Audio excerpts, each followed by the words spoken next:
एक information of बाबा आदम के ज़माने में एक जगह से दूसरी जगह से उड़ कर के पहुँचाने में कई दिन लग जाया करते थे। अगर कोरोना वायरस की सिचुएशन कभी उस समय में आई होती तो पता नहीं एक देश को कब मालूम पड़ता कि उनके लिए एक बीमारी आ रही है। इस आर्टिकल में लिखा है, Information sharing, the viewpoint of transmission. From the transmission point of view, information sharing appears as an activity through which ideas, opinions, facts, and documents are transferred from an individual or group to other people. The most common verb depicting the viewpoint of transmission include disseminate, give, and provide. क्या कमाल की चीज़ है ये internet. एक चीज़ अगर आप सही तरीके से करते हैं तो आपको बहुत कुछ दिला सकती है, but if not then it's usually misused to an extent. I know, I was the same, but more on that later. Mark Manson की एक वीडियो है, this one right here. So इस वीडियो में उसने बहुत अच्छी तरीके से समझाया है कि अमेरिका में जब 1950 में और 1960 में हमारे पास actually they did not have कि वो लोग मोर एंड मोर फूड कैसे प्रोड्यूस करें। When they figured that out, उन्होंने जब बहुत सारा खाना प्रोड्यूस करने का सोचा, फिर वो खाना इतना प्रोड्यूस करते रहे तो दे थॉट कि अब इसे सेल कैसे किया जाए। So in the decade of 1950s and 60s, लोग बहुत ज़्यादा खाने लगे, and then in the lunch they have cheeseburgers and they have a lot of junk food. So the same thing happened with India as well. मतलब हमें थोड़ा late आया। I think burger Kings की जो चेन थी India में थोड़ी late खुली, तो देख लेते हैं। 2014 में बर्गर किंग की जो पहली चेन थी इंडिया में आई थी, एंड दे इंट्रोड्यूस चीज burgers and whatsoever. And I know कि हमें खाने बहुत पसंद है, बट देन 1970 और 1980 के दशा में अमेरिका को लगने लगा कि हम लोग बहुत ज़्यादा खा रहे हैं, अब हमें एक्सरसाइज करनी चाहिए, थोड़ा सा एक फिटनेस पे ध्यान देना चाहिए। तो पूरी जो भीड़ है वो फिटनेस में लग गई। सो इससे क्या एस्टेब्लिश होता है कि पहली बात तो इंडिया जो बनने की कोशिश करता है कि हम दो रियलिटी, सूडो अमेरिकन रियलिटी जिए इंडिया में, तो बस वो जो भी करते हैं चल पड़ते हैं उनके पीछे। Just like with cheese burger and just like exercising and जो मैंने से बातें की, ये सब they are the direct indication कि हमारे दिमाग के लिए जो जंक फूड है वो ही इंटरनेट है, वो है सोशल मीडिया अकाउंट्स, वो है WhatsApp accounts and Instagram, Snapchat, Pinterest and take anything you want. Even Facebook आज के टाइम पे तो बहुत ही ज़्यादा क्लस्टर्ड और क्लस्टरफोबिक लगने लगा है मुझे, तो कि उस पर खोलो तो इतनी इन्फॉर्मेशन होती है। सो एंड ऑफ कोर्स सबसे ज़्यादा इसमें सबसे बड़ी चीज़ जो आई थिंक बहुत लोगों का अटेंशन स्पैन एक तरफ खींच रही है वो है रील्स, एंड जो कि टिकटॉक से शुरू हुआ था, 30-30 सेकेंड की छोटी छोटी चीज़ें, and they give you information. I like some sort of things कि उसमें जो कुछ फ़ायदे हैं, देयर आल्सो गुड इसके DIYs and everything else, but उसमें you just keep on watching, and बिल्कुल तुम आवर्स की तरह you can spend time and वो चलता ही रहेगा।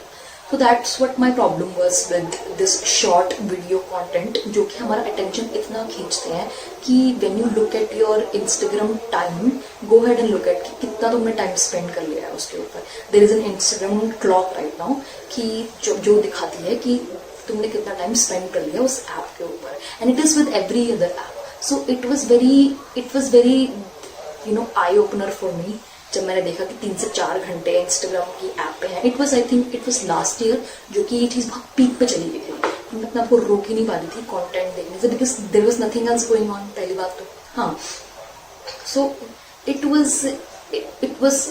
was a problem that I had to go ahead and figure। उसी तरह जो जंक फूड हमारे दिमाग के लिए है वो है बहुत सारी इंफॉर्मेशन और उसका ओवरलोड।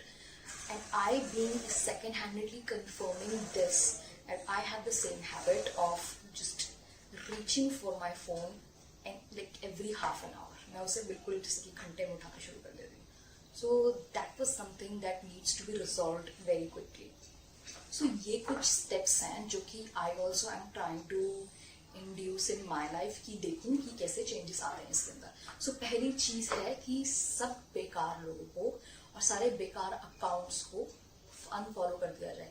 अगर वो चीज़ें तुम्हारी ज़िंदगी में वैल्यू नहीं ऐड कर रही हैं, then you have to ask yourself that why are you following them. If they are being some value, go ahead and keep them.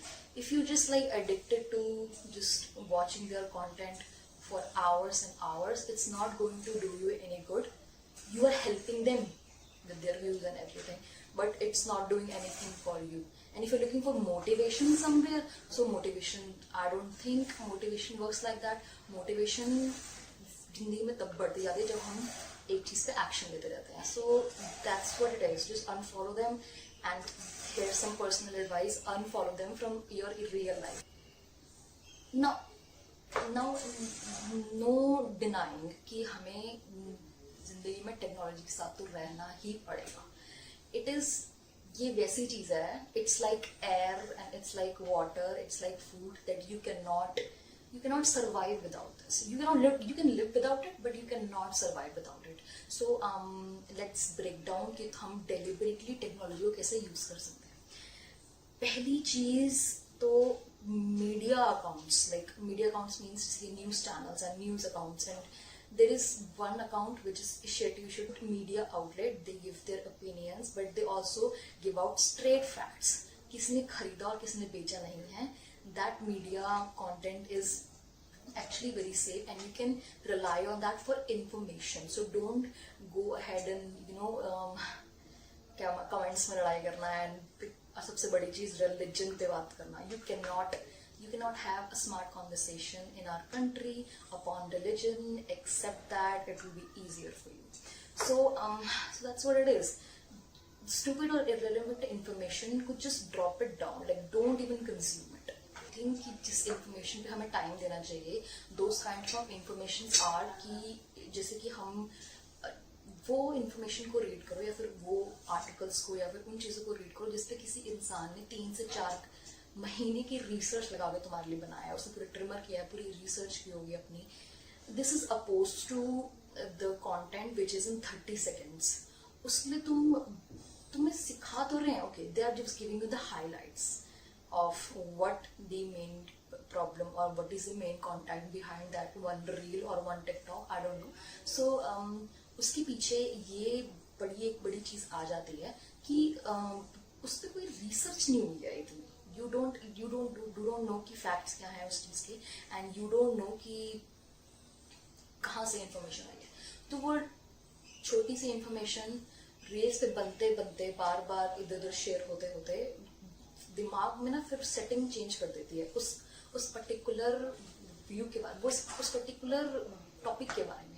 So I think पूरा पढ़ना, and it is hard when you go right now. If you will go and read one article which takes 10 to 20 minutes, तुम देखोगे कि तुम्हें boring लगने लगा है. You can not read it.